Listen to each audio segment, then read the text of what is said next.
I was lying in the hospital in pain, my 6-week-old baby was left alone, and my mother was leaving for a cruise. But what happened next, no one could have imagined.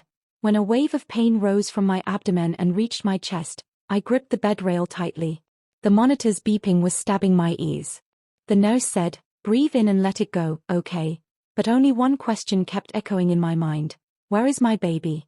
6 weeks old. So small that even his hiccup would keep me awake all night. I was in the hospital, and he was alone. I picked up my phone. Dialed my mother's number. It rang. Then stopped. Again. A third time. Finally, her message came, "Boarding now. I'll talk later." I typed back, "I'm in an emergency. The baby is alone." The reply came quickly and coldly, "You'll be fine. I'm getting late. A cruise. The Caribbean." She had told me weeks earlier as if it were nothing. I had said, "I'm alone, I lost my job, rent is behind, and the baby is so small." She had laughed and said, "You're always being dramatic." My hands began to shake. The doctor came in, asked a few questions, and I nodded without really hearing him. Somewhere inside me, a fragile bridge that had already cracked was about to collapse. I asked the nurse, "Can I make one call?" She placed the phone in my hand, as if she understood. I called a babysitting agency. I spoke plainly. "My baby is alone. I need help right now." They quoted the rate.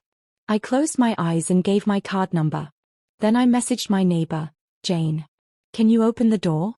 Her reply came immediately, "I'm coming." That was the moment I remembered that for 9 years I had been sending my mother money every month. $4,500. Her debts, her trips, her comforts. I had never added it up.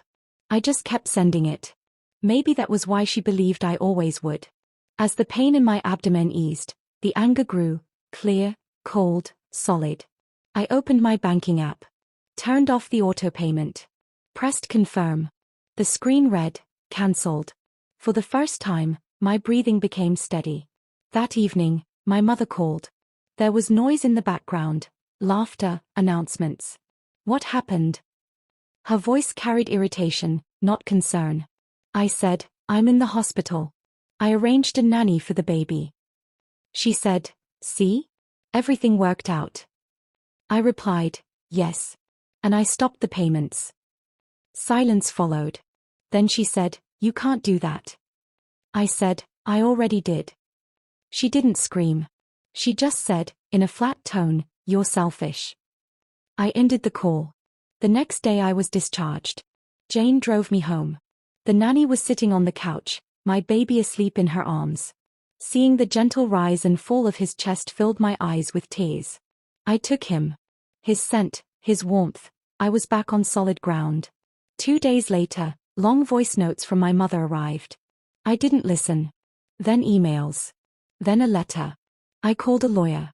A simple question, can I stop supporting her? The answer was just as simple, absolutely.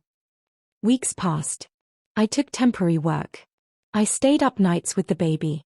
Sometimes fear crept in, but it was no longer my enemy. It kept me upright, alert. At the community center I met another mother, Sarah. She said, "We can take turns watching the kids." It wasn't a movie miracle. Just people. Ordinary people. And it was enough. My mother returned from her trip. She tried to meet. I said, "We can talk, but with boundaries." She grew angry, then strangely tired. Maybe for the first time she realized I wasn't her wallet, I was her daughter. One evening, I was bathing my baby. He laughed, that small laugh that settles deep inside your heart. I looked at myself in the mirror. I didn't look weak. I looked tired, yes, but standing. I didn't take revenge by humiliating anyone. I took it by taking my life back.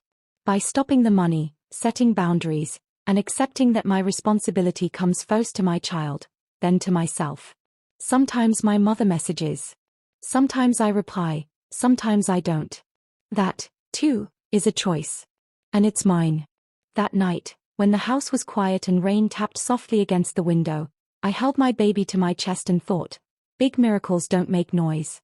They just give you a reason to get up the next day.